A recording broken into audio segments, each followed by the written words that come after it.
Fala galera, beleza? Sejam muito bem-vindos aqui ao Hubcast. Esse episódio de hoje eu vou falar com um cara que eu admiro bastante. É um cara descontraído, gente fina pra caramba. Ele tem um currículo muito massa, inclusive eu vou deixar com que ele se apresente. Espero que você possa aprender algumas coisas, assim como eu vou aprender também. Seja muito bem-vindo, meu amigo. Valeu. Fernando. Valeu, Elvis. Como é que você tá, irmão? Muito obrigado pelo convite. Eu que agradeço por ter aceitado. Agradeço aí. Como você estava introduzindo, né, minha parte, eu vou me apresentar aqui. Meu nome é Fernando Borges. Eu trabalho com consultoria e mentoria financeira para pessoas e empresas. E meu objetivo nessa área começou em 2017. Eu me formei em Direito, mas eu acabei indo para essa área porque foi por uma dor minha. Tive uma dificuldade financeira, acabei indo para essa área e hoje consigo ajudar centenas de pessoas a progredirem nessa área financeira. Que maravilha, cara, que maravilha. Porque é o seguinte, eu ajudo vocês a venderem mais, a venderem melhor, só que não vai adiantar absolutamente nada se cada centavo que você ganha você desperdiçar e não investir. Então eu trouxe esse cara que vai fazer com que você não só retenha mais riqueza, mas também que aumente essa riqueza, certo? Multiplicação é importantíssima. Perfeito, cara, perfeito.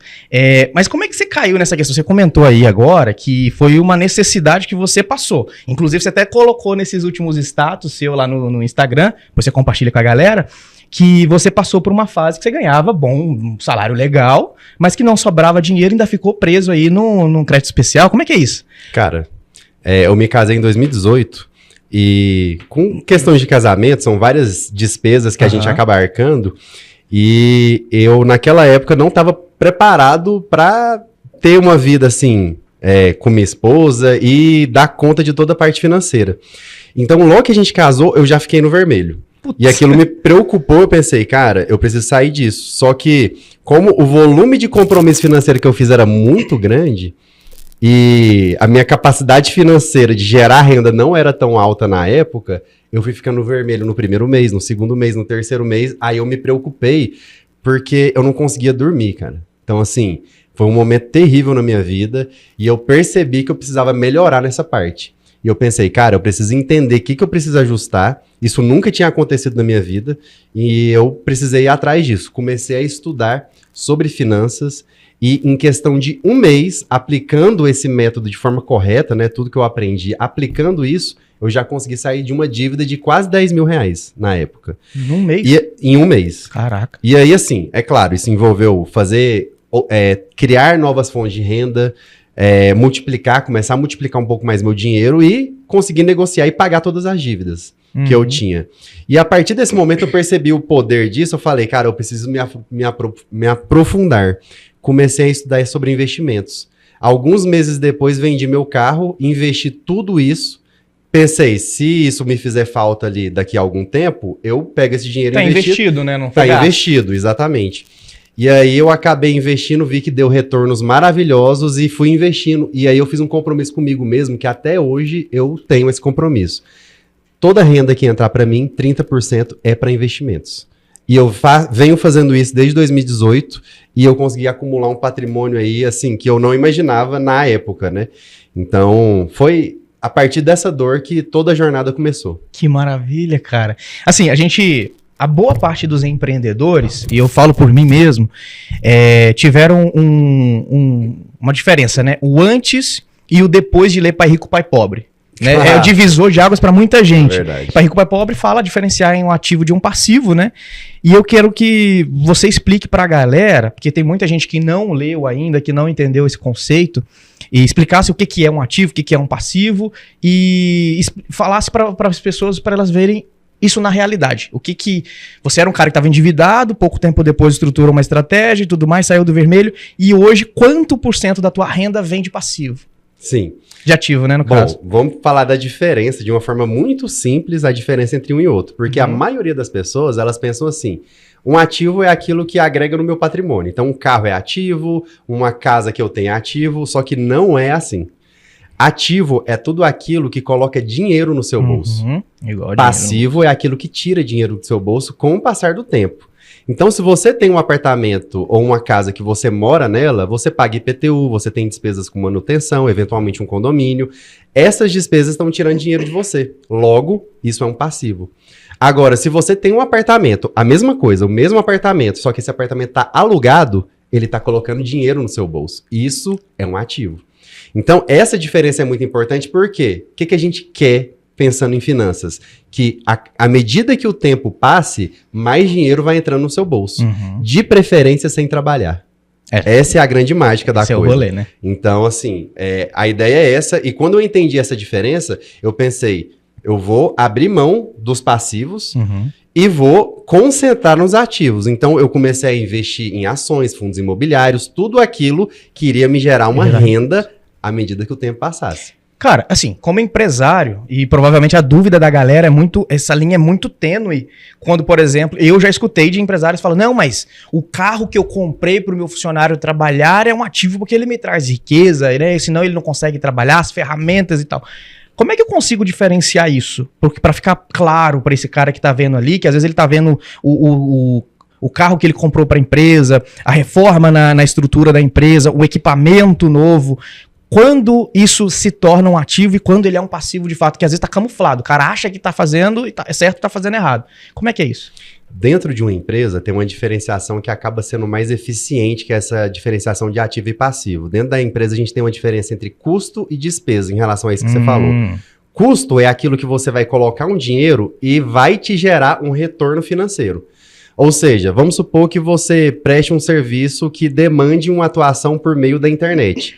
Quando você compra um computador de última geração, que vai realmente ser muito útil na prestação do seu serviço, isso é um custo que você teve, não é uma despesa. Despesa é aquilo que quando você faz um gasto não tem retorno dentro da empresa, não tem retorno. Então, pensando no caso do carro, se ele realmente for necessário e gerar um retorno, seja com captação de cliente, seja com um processo de venda mais eficiente, isso é um custo. Então, acaba que pode fazer sentido. Entendi. Tudo é métrica, a gente teria que avaliar no caso a caso. Mas, quando aquilo não tem um retorno financeiro, aí é despesa. E a gente tem que eliminar o máximo possível das despesas da empresa, porque, geralmente, na maior parte dos casos que eu vejo, são as despesas que acabam consumindo as finanças de uma empresa. Ah, maravilha. Entendeu? Essa diferença para mim era uma coisa que ficava meio... Eu entendo o conceito, né? Mas você explicando agora faz muito, muito sentido. Parabéns, cara. Show de bola. Aqui a gente tem uma dinâmica que é o seguinte. Eu sempre falo que os problemas de qualquer negócio, seja ele serviço, produto, sua empresa média, grande, pequena, ela gira em torno de 10 problemas principais que sempre se repetem. Só muda de endereço. E a gente colocou isso numa roleta, a gente chama de roleta russa. A gente vai sortear. E eu queria que você comentasse. Se você não passou, ajudou um cliente a passar, ou se você já está passando por isso e tudo mais, eu queria que você trouxesse a tua visão, tua vivência sobre o tema que a gente vai sortear. Claro. Fechou? Com Bora certeza. lá? Mas roleta russa foi até sacanagem, hein, velho? Eu quero Porque ver se pega é fogo. quase uma roleta russa mesmo. Tomara que caia o mais complicado. Eu tenho certeza que é isso. Quer ver? Vai cair sobre finanças ainda. Esse aqui é legal. Esse aí eu gosto. Sendo engolido pela concorrência. Excelente. Queria que você comentasse um pouquinho sobre isso aí. Cara, a questão da concorrência é uma questão que muitas vezes envolve uma diferenciação. Para você se destacar perante a concorrência, você tem que ter alguma diferenciação. E pensando no cenário da empresa, a empresa ela tem uma parte muito importante, que é a parte operacional. Tem a parte das vendas, venda e marketing também é uma parte super importante, o comercial da empresa, e tem a parte do administrativo e financeiro. Qual dessas 3 partes da empresa que realmente vão fazer diferença quando você pensa em concorrência? Geralmente, operacional e comercial. É isso que vai te destacar. Então, no operacional, que é aquilo que você efetivamente entrega para o seu cliente, você precisa ter algum tipo de diferencial. Isso vai depender muito de qual que é o setor que aquela pessoa atue. Por exemplo, se for pensar numa empresa do varejo, tipo Casas Bahia, Ricardo Eletro, essa empresa pode se diferenciar no preço. Foi isso que o Ricardo Eletro adotou durante muito tempo.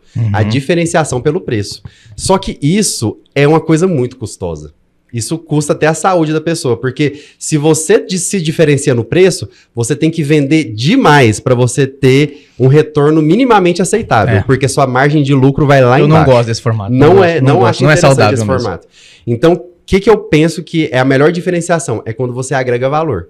Porque ao agregar valor, você vai aumentar o preço do seu produto, mas você vai aumentar demais a sua entrega.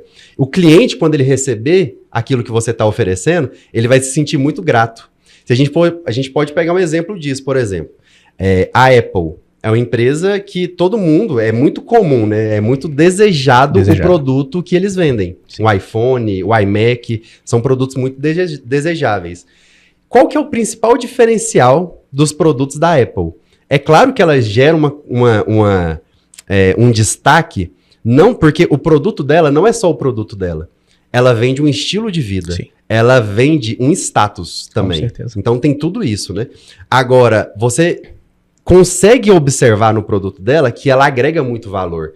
Ela entrega o máximo de tecnologia que ela consegue. Uma câmera super potente. Então ela vai colocando todos esses detalhes para falar, nós temos um diferencial. É engraçado. Eu falei sobre isso essa semana no meu Instagram, que é justamente isso.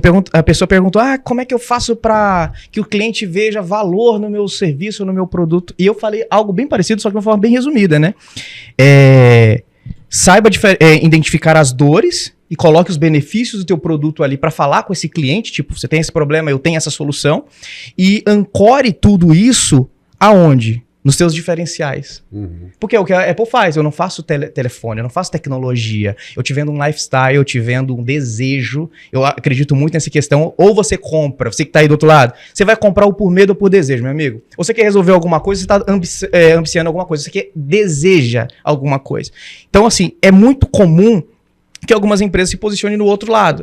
Eu vou te vender medo, né? E outras decidem vender luxo, vender desejo e tá tudo certo, posicionamento é posicionamento. Eu até comentei, a galera, provavelmente a maioria das pessoas aqui não sabe, o Fernando, além de amigo, ele é meu cliente. Né? É verdade. Inclusive, eu queria que você contasse, nesse contexto de diferenciação, de posicionamento, o porquê que você decidiu contratar a minha empresa e não a concorrência. Porque certeza que vocês fizeram vários orçamentos. Essa é uma ótima história. É porque é o seguinte, eu estava falando dos 3 aspectos que tem dentro da empresa, né? Uhum. Eu estava falando sobre a diferenciação pelo operacional, mas existe também a diferenciação pelo comercial. E essa diferenciação, muitas vezes, o comercial é que vai fazer com que o cliente perceba o valor que você está entregando. Porque muitas vezes o cliente, por exemplo, quando eu fui contratar a sua empresa, eu estava precisando de um serviço de limpeza de sofá. Uhum. Essa higienização de sofá. Uhum. E aí, para mim, qualquer higienização de sofá seria exatamente a mesma coisa. Assim, como que eu ia saber que produtos diferentes eram aplicados, que tinha tecnologias diferentes, máquinas diferentes fazendo processo, que gerariam um resultado diferente? Um processo poderia, às vezes, danificar o meu sofá, o outro processo não. Como que eu, como cliente, iria saber isso? Jamais. Uhum. Precisou de eu entrar em contato e falar diretamente com você. Foi. Na verdade, nem foi eu, foi minha esposa que entrou em contato. Ela falou que ia falar com você. Exatamente. E a primeira impressão que ela teve foi, fiquei encantada com o atendimento. Por quê? Ela enviou mensagem para umas 3 ou 4 pessoas e as pessoas demoraram quase um dia inteiro para responder a mensagem. Isso já é algo que impacta, porque você pensa assim, se ela demorou para me atender quando é interessante para ela fazer a venda, imagina quando for para me atender. Quando foi interessante para mim, resolver um problema meu. Exatamente, entendeu?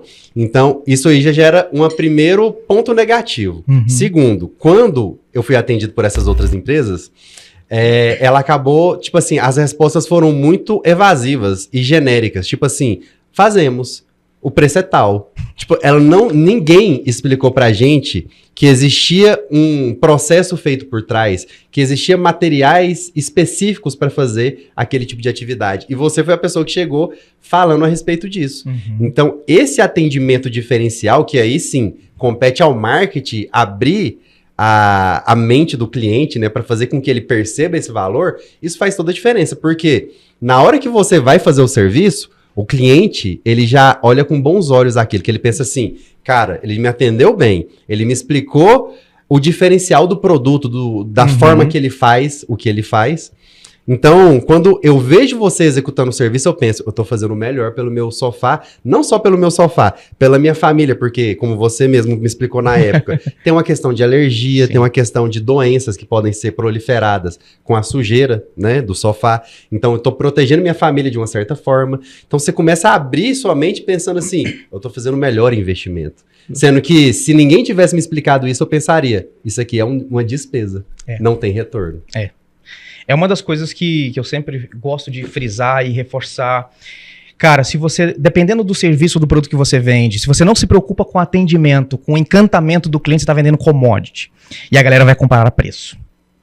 Agora, a maioria, uma das coisas que você tem que frisar, tá à toa aqui, ó. Meu concorrente não se preocupa com o atendimento, porque a maioria não tá nem aí. A maioria atende o cliente desse jeito. Quando responde, e depois vai reclamar do político tal, que o dinheiro não vale mais nada, que a concorrência é desleal, que não sei o quê. Não. Assuma o teu problema. Assuma que boa parte do que você está reclamando como problema na tua empresa é porque você não está vendendo como deveria ou como poderia. E boa parte dessas vendas que você não faz é pelo atendimento que você não presta. É o atendimento que você negligencia. Trate o teu cliente como você gostaria de ser atendido. Trate seu cliente como como ele merece ser tratado. Até porque teu negócio gira em torno do que ele traz de faturamento para você. Então, saiba prestar atenção nessa questão do atendimento. Se você faz o básico bem feito, você vai sair na frente de 90% da galera que não está fazendo. Se você tem que entender que o teu cliente ele precisa ser educado. Quem sabe sobre o seu produto, o seu serviço, o seu mercado é você. Seu cliente não. Ele só tem um problema que ele quer resolver ou uma coisa que ele está buscando como desejo, como a gente falou anteriormente. Então, entenda isso. Entenda isso. E coloque isso para jogo mesmo como uma coisa importante no teu negócio. Assim como você valoriza ferramenta, assim como você valoriza marketing, não adianta gastar dinheiro com marketing para atender mal o teu cliente. Não adianta. E é o que mais tem. A galera, eu quero mais cliente aqui no meu WhatsApp para atender eles mal. A única coisa que você está fazendo é mostrando que a concorrência é melhor. Aí tem um ponto.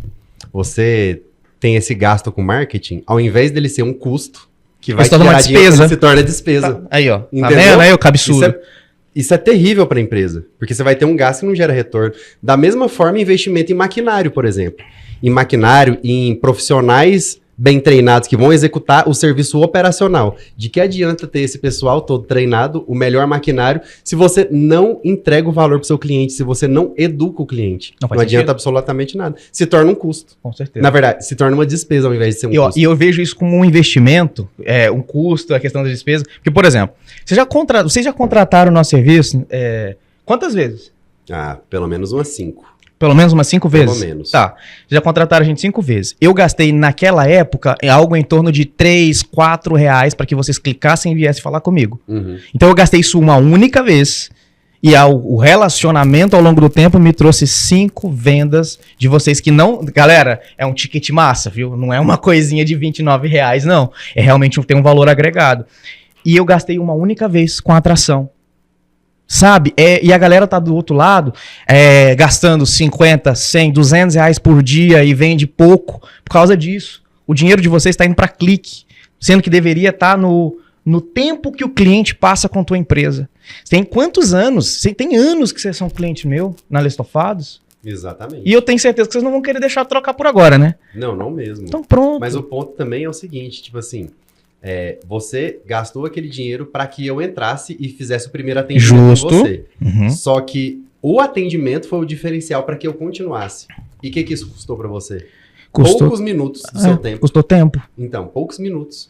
Então, assim, acaba que muitos clientes, às vezes, não permanecem numa empresa, não são atendidos continuamente, simplesmente porque o atendimento não foi condizente. Cara, isso é um ponto muito problemático. É muito comum. A gente, cada vez mais que a gente entra em contato com empresas que a gente não conhece, assim, que a gente vai, às vezes, pedir um orçamento, buscar uma prestação de serviço. Eu tive até um problema recente com empresas de ar-condicionado, que eu poderia mencionar aqui. Cara, simplesmente... Ô, empresa de ar-condicionado, eu tenho que fazer um serviço lá, eu tô dependendo de você pra liberar, pra eu fazer esse serviço, É verdade, você sabe. Meu fluxo de caixa, me ajuda aí. Exato, então eu falei com umas 6, 7 empresas de ar-condicionado e todas, assim, eu não tive nenhum atendimento de qualidade. E eu fico pensando, cara, como que é a captação disso? Você tem que quase implorar pra pessoa prestar o serviço pra você, sendo que eu tô precisando de um serviço de qualidade e tal, estamos numa época quente em Goiânia, pouquinho só. Então, eu imagino que a demanda esteja alta, mas eu acho que isso não justifica. Mas é o mesmo cara que hoje tá aí, ó, não tô atendendo porque eu tenho muita demanda, que quando começar o negócio dele a declinar, ele vai começar a chorar as pitangas. Exatamente. Esse é o problema. Exatamente. Quando tá tudo bom, ok. legal eu não atender o cliente porque eu tô nadando aqui e tudo mais. Só que entenda, aquele cliente que você negligenciou, ele não é um número de telefone, ele não é uma carteira ambulante, ele é um ser humano e ele vai lembrar de você. E ele vai deixar de te indicar e às vezes vai ser o seu pior inimigo, porque certeza. ele vai fazer propaganda contra ainda. E aí acabou. Aí acabou. Galera, custa em média de 15 a 25 vezes menos você continuar mantendo um cliente na tua base, comprando de você e tendo um bom relacionamento do que conquistar um novo. A questão de marketing, a questão de divulgação, a questão de tráfego pago, aparecer para as pessoas está se tornando cada vez mais caro, porque tá todo mundo fazendo, todo mundo acha que esse é o único jeito de vender, Sim. é estar na internet, então vai ficar cada vez mais caro. Se você não tem diferenciais, como o Fernando estava falando, ou no teu produto, ou não, né, e no teu produto, e na operação, e na entrega, e também no atendimento e no marketing, você vai gastar muito dinheiro para ter pouco retorno e vai culpar todo mundo, menos olhar para o que você poderia estar fazendo, né?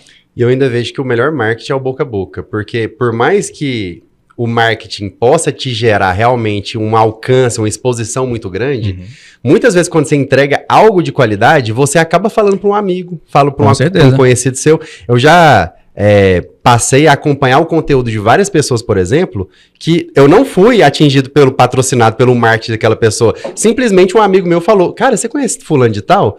Ah, eu recebi um patrocinado dele, gostei demais do conteúdo, olha lá. E eu olhei, o que é isso? Marketing de boca a boca. Com certeza. Então, isso funciona muito ainda. As pessoas menosprezam um pouco isso. Funciona, é um canal de venda maravilhoso. A indicação é uma venda... a bola na cara do gol, cara. Exatamente. A indicação. E acontece muito que muita gente...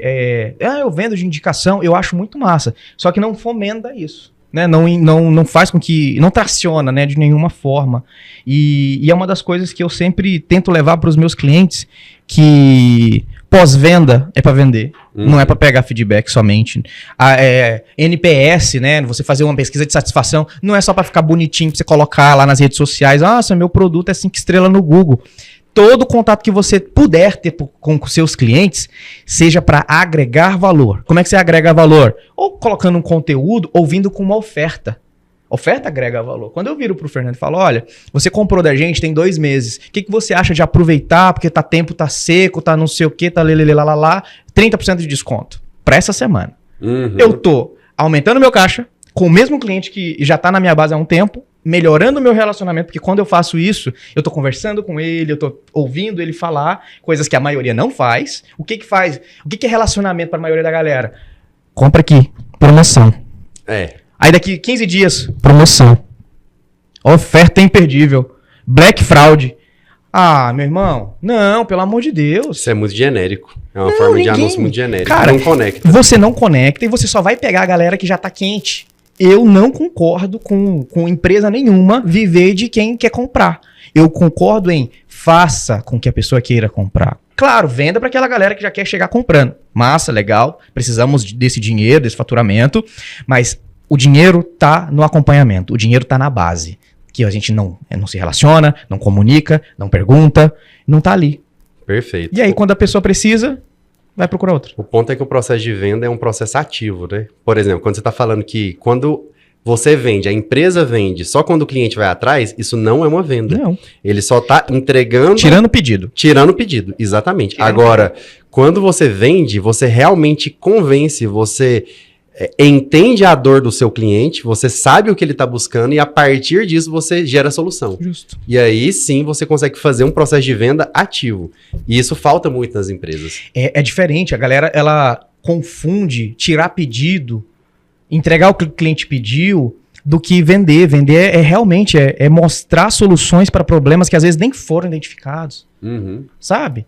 É levantar coisas que o cliente ainda nem está vendo, na maioria das vezes, né? O que você tem como problema, o que você pode ter se não solucionar isso agora. Existe todo um contexto por trás disso. Tirar pedido é fácil, cara. Demais. A não ser que você tenha um caminhão de dinheiro para colocar em marketing aí, só tirar pedido de quem quer comprar, massa, segue teu jogo, tudo bem. Agora, se você é como a maioria dos empreendedores, que cada centavo dentro do teu negócio conta, você tem que olhar para isso, tá? Vamos mais uma? Vamos. Então, bora mais uma. Roleta russa. O negócio aqui ficou bom. O negócio ficou bom.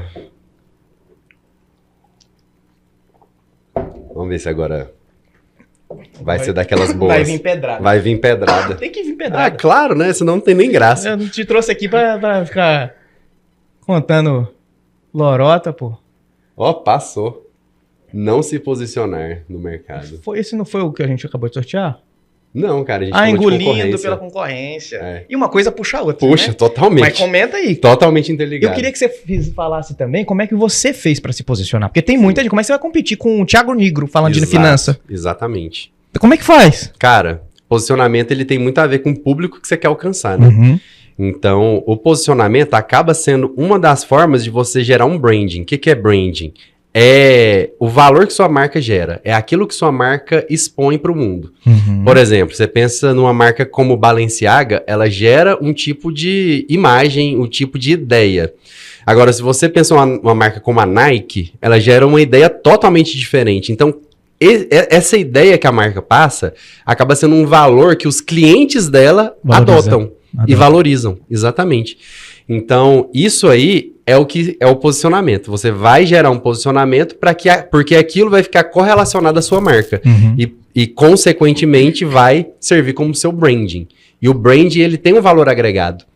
Então, pensando no posicionamento que eu faço hoje, por exemplo, o meu conteúdo, eu afunilhei ele, eu coloquei ele totalmente direcionado para iniciantes.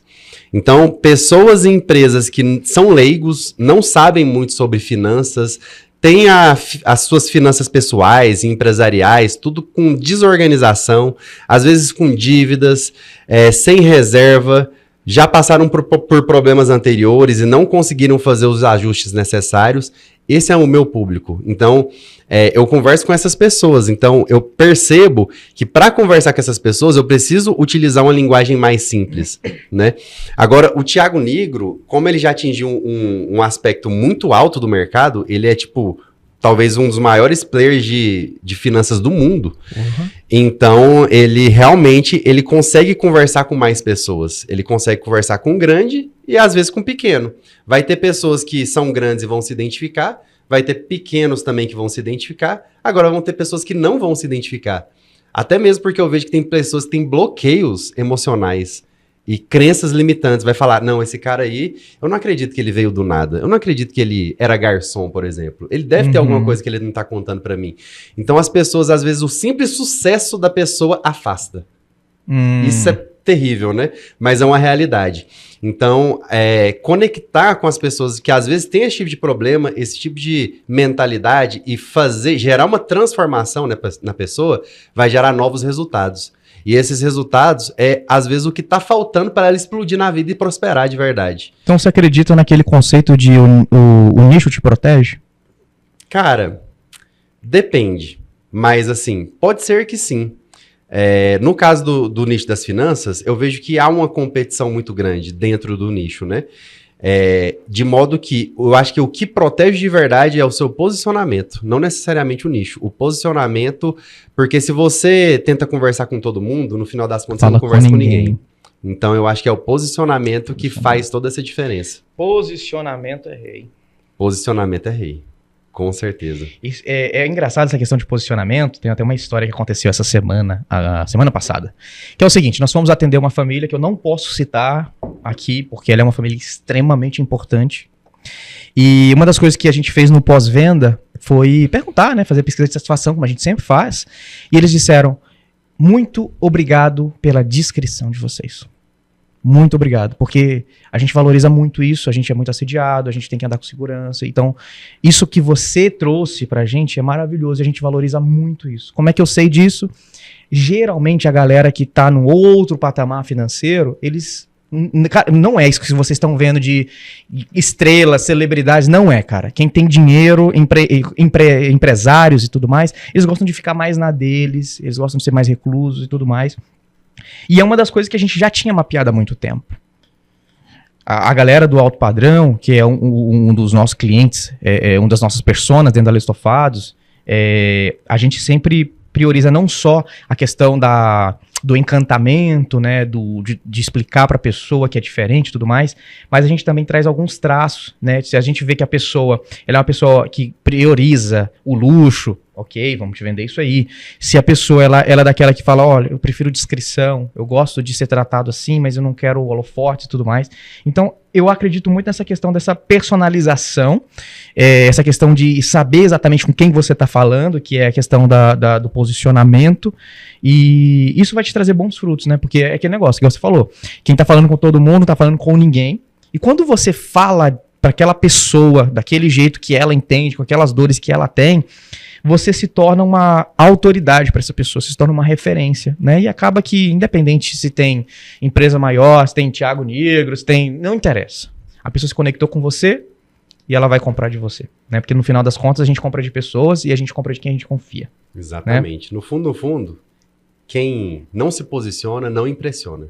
Porra. Precisa desse posicionamento porque durante muito tempo eu não soube me posicionar da forma correta. E eu percebia que isso limitava demais o meu alcance, eu não sabia com quem eu estava conversando. E eu vejo isso com muitos profissionais, principalmente profissionais liberais, eu vejo esse erro. Por exemplo, um médico, ele tem um consultório, ele atende como autônomo, às vezes não atende como convênio. Você sabe, quem não atende como convênio e não, tipo assim, ou a pessoa está no SUS, ou a pessoa está no convênio, ou normalmente você está atendendo a classe A. Só que você tem que estar condizente com isso. Você tem que entregar o padrão de qualidade exigido, com atendimento de qualidade, tudo nos trinques. Não é só falar, vou vender para classe A de qualquer jeito. Não vende. Exatamente, porque muitas vezes a classe A, ela não está preocupada com o preço, ela está aí preocupada com a entrega. Justo. Então, ou seja, quem não se posiciona não impressiona. A pessoa tem que impressionar, não interessa com quem que ela esteja falando. Ela pode estar falando com classe A, pessoa milionária, ela vai ter que fazer uma entrega de qualidade. Se ela estiver falando com a classe D, também. Por que não? Só que, eventualmente, o padrão dos produtos pode ser diferente, porque você não consegue o mesmo... Não tem como. Né? Porque o valor vai ser baixo, naturalmente, alguma coisa você vai... E uma valoriza uma coisa, outra valoriza outra, né? Exatamente, você vai entregar de acordo com aquilo que a pessoa está buscando também. Mas uma coisa que nunca vai mudar, padrão de atendimento. Isso aí não tem como. E a maioria das empresas erram no básico, que é isso. Cara, isso é um problema muito grande. O tempo voa, velho. Que loucura, que loucura. O papo tá massa. Só que eu queria que, sim, pra gente finalizar e já ir pra nossa última pergunta e fechar aqui o nosso raciocínio de hoje, eu queria que você comentasse pra essa galera que tá aí olhando a gente, trabalha o mês inteirinho, fatura, vê aquele tanto de dinheiro passando, sabe? Passa na empresa, aquele tanto de dinheiro. Faturamento é diferente de lucro, tá? Se você não sabe disso, pelo amor de Deus, você tem que contratar o Fernando e urgentemente. Mas fatura, tal, começa a pagar e paga todo mundo, fica pouco dinheiro e não sabe pra onde vai, o que tem que fazer. Ou então tá no vermelho, finanças pessoais, CNPJ e CPF é a mesma coisa. Dá uma dica pra essa galera, cara. Pelo amor de Deus. Cara, hoje a gente, por exemplo, pensando na pessoa que não gera tanta renda, que a renda dela realmente não tá condizente, ela pode diversificar. É uma exigência. A pessoa precisa ter mais de uma fonte de renda. Perfeito. Tenha mais de uma fonte de renda, por favor. Isso é importantíssimo. Então, qual que é o mínimo que eu acho de fonte de rendas? 3, no mínimo. 3 fontes de renda. Porque isso vai te dar uma segurança muito maior. Agora, o que a maioria das pessoas peca? Elas pecam na parte de eu gero uma renda, só que eu subo o meu padrão de vida demais porque eu me emociono. O dinheiro emociona as pessoas. Dinheiro emociona. Então vamos botar assim, a pessoa tem uma renda de R$2.000. Um mês ela fatura 6. Ela lucra, vamos botar um lucro de 6 mil, ou seja, triplicou. O que ela faz com o padrão de vida dela? Triplica. Às vezes quadruplica. Nossa. Ela faz viagem que ela nunca fez, realiza sonho, compra carro, e tudo. Só que no mês que vem, às vezes, não é tão bom o mês como ela imaginava. Então, a gente precisa projetar para o longo prazo, pensando em cenários positivos ou negativos. Então, nunca se emocione com o dinheiro que está entrando. Crie primeiro sua estrutura financeira básica, crie a estrutura, porque a maioria das pessoas não criam essa estrutura, quando chega nos momentos de baixa no mercado, que ela não consegue vender muito, ela quebra. E ninguém quer isso. Não, ninguém quer quebrar. Ninguém quer quebrar. Galera, espero que vocês tenham aprendido alguma coisa daqui. Esse papo ele é pra vocês, mas eu aproveito para aprender do lado de cá também, que eu não sou bobo nem nada. Meu irmão, muito obrigado por ter aceitado o convite, por Eu que estar aqui agradeço. conversando com a gente. É sempre um prazer enorme. A gente quase não conversa, mas quando conversa é uma resenha. Vocês não viram o que estava acontecendo aqui antes de as câmeras ligarem. Passar a tarde inteira. A quinta série C reina aqui eternamente. Muito obrigado mais uma vez. O que eu puder agregar para vocês sabem que eu tô do lado de cá sempre. Com certeza. É isso. Obrigadão, viu? Valeu, meu irmão. Tamo junto. Tamo junto. E você que tá do outro lado, se inscreve nesse canal, curte, comenta, compartilha, segue a gente lá nas redes sociais. Qual que é a tua rede social, cara? Sou o Fernando Borges, no Instagram. Sou o Fernando Borges e o meu Elvis Bastos _ lá no Instagram. É isso aí, galera. Muito obrigado pela tua audiência e até a próxima. Obrigado. Tchau, tchau. Tchau, tchau.